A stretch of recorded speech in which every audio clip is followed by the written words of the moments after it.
So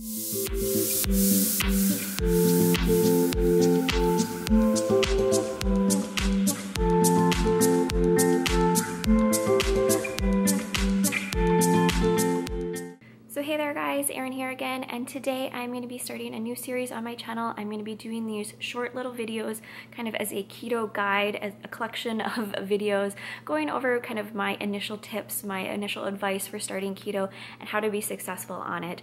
So this episode I'm going to be going over macros and how I calculate them, how I calculated them in the beginning, and how I changed my calculation as I've become fully fat adapted, as I've stayed keto for the last 6-7 months now. When you're starting out, it can be incredibly overwhelming kind of learning and figuring out what to do on keto. My advice is to find a good macro calculator so you can know how much calories as well as how many grams of carbohydrates you can have based on your size, your body, your ability to burn. 5% daily carbs for one person is very different than another person. You also might get confused because you might see people who do a little bit higher carbs and are able to stay in ketosis. My recommendation when you start out is to kind of stay to that 5% amount. It's a good way to make sure you get fat adapted, you get into ketosis, and you stay in that ketosis. And then once you're kind of fat adapted, to then play around with the number. It's just easy to stick to 5% in the beginning, and it makes it so it's not so overwhelming. I know there's a lot of information out there and it can be very intimidating, but basically if you just kind of keep it simple, you're gonna be able to kind of stick with it through the long run as opposed to getting overwhelmed by all the information that's out there. So by 5%, I mean that 5% of your daily caloric calories are coming from carbohydrates. That model then says that about 20% of your calories are coming from proteins, and that the 75% remaining calories come from fat. So in order to calculate kind of what that amount is, you're gonna wanna find a good macro calculator. I'm gonna link below my favorite one. So when I go into any macro calculator, I wanna know exactly what my weight is at this point in time. You wanna know what your actual height is, maybe not what your driver's license or what you brag your height is, but use your actual height. Have somebody help you measure so that way you're doing it based on the right amount. And then it's going to ask you for what your activity level is. And don't do this based on what you hope you're going to be active. If you're thinking, I'm going to start working out all the time, I'm going to be, super fit, I'm going to start this whole diet. Think about what you actually do. And for me, what I actually do is I work an 8-hour-a-day desk job. I have a 1-hour each direction commute, and then I come home and more often than not will sit down. Of course, I do work out very, very regularly. I work out 6 days a week. I work out very intense when I work out, but I calculate my macros based on the fact that majority of the time I am very sedentary. And so unless you have a very physically active job, calculate your macros as though you are what you really are, which is sedentary. Once I've got all that inputted, I will look and see what my carbohydrate count is. And for me, based on my current weight and current activity level, I am, about 22 grams of carbs per day. And so that's what I limit myself to. I am also somebody that advocates for following net carbs versus total carbs. When you follow net carbs, which is your fiber and sugar alcohols minus from the total carbs in any food item, you are promoting yourself to go after good fibrous foods, which will help you to keep everything regulated. It will help you to eat really nutrient-dense food.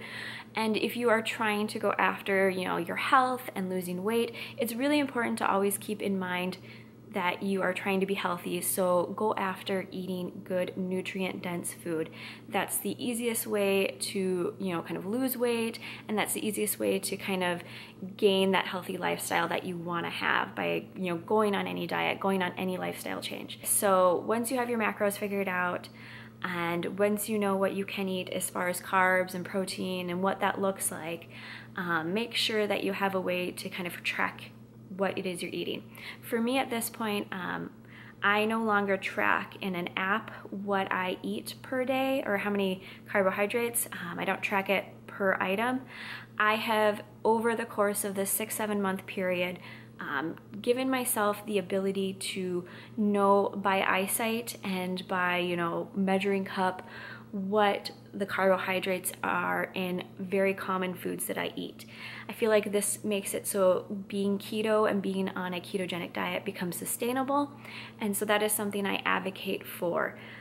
Definitely use things like MyFitnessPal or tracking apps in the beginning so you monitor yourself, so you learn how many carbs are in each item, but as you learn, as you go through the process, make sure that you know mentally what that looks like, so that way you don't feel like you have to be tethered to some sort of tracking app. You don't have to feel like you have to measure out everything you eat, that you know what 1 cup of broccoli looks like, 1 cup of spinach, 1 cup of, you know, Halo Top ice cream if you eat that. Whatever it is that you do, you know exactly what that looks like and how that fits in, and you can mentally calculate and track that.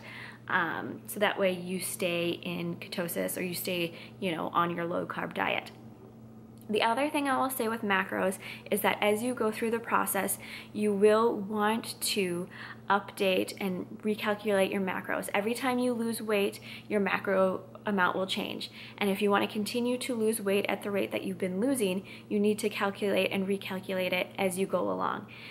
Your number at the beginning is not going to be your number 1 month in. It's not going to be your number 6 months in. It's not going to be your number for the rest of your life.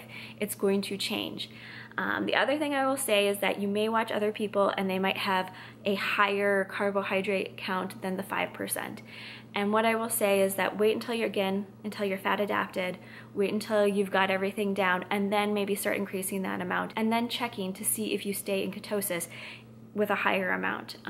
It's just easier, I think, and a little bit less confusing to just initially follow that 5% until you know for sure that you're fat adapted. Don't play around with the numbers until you're past that point. I think it can get very overwhelming and intimidating and kind of confusing when you see people playing around with those numbers. So my 100% recommendation is to follow a 5% net carb amount based on your own personal body activity level, everything. The other thing that I will say with macros is that you should follow the idea of working at a calorie deficit. I know there's a lot of information out there saying you can eat as much as you want, but in order to lose weight, you need to be operating at a deficit. I recommend that you play around with the numbers, you see what's comfortable for you, and as you start out, you see what you can comfortably have a deficit at based on whatever your activity level is. Don't operate off the I need to have 1,000 calorie deficit in order to lose 2 pounds a week. That's definitely not true. Your body will burn and will change, and it will do different things at different calorie deficits. You might also not be taking into account the fact that how many calories you're actually burning per day. And my recommendation is to get some sort of heart rate monitor or heart rate monitor watch in order to, I'm normally wearing mine, but it's charging right now, in order to kind of get a good handle on how many calories you're actually burning per day. So that's kind of my advice, my kind of immediate guide as far as calculating your macros and making sure that you are burning enough calories. So I hope you guys found this video informative. I hope it kind of helps you set up and start things out on your keto quest. As I said before, I'm going to be doing more videos like this. I'm going to put a poll up here and you guys can tell me which topic you would like me to go over next, and I'll do that next weekend. So I hope you found this video informative. If you did, please go ahead and give it a thumbs up, because that does really support my channel, and it does again let me know that I'm putting out videos that you guys are enjoying and are finding helpful as you go through your own ketogenic diet journey. So until next time, I hope you guys are well. I hope everything's going good on your journey, and I will see you guys later. Bye.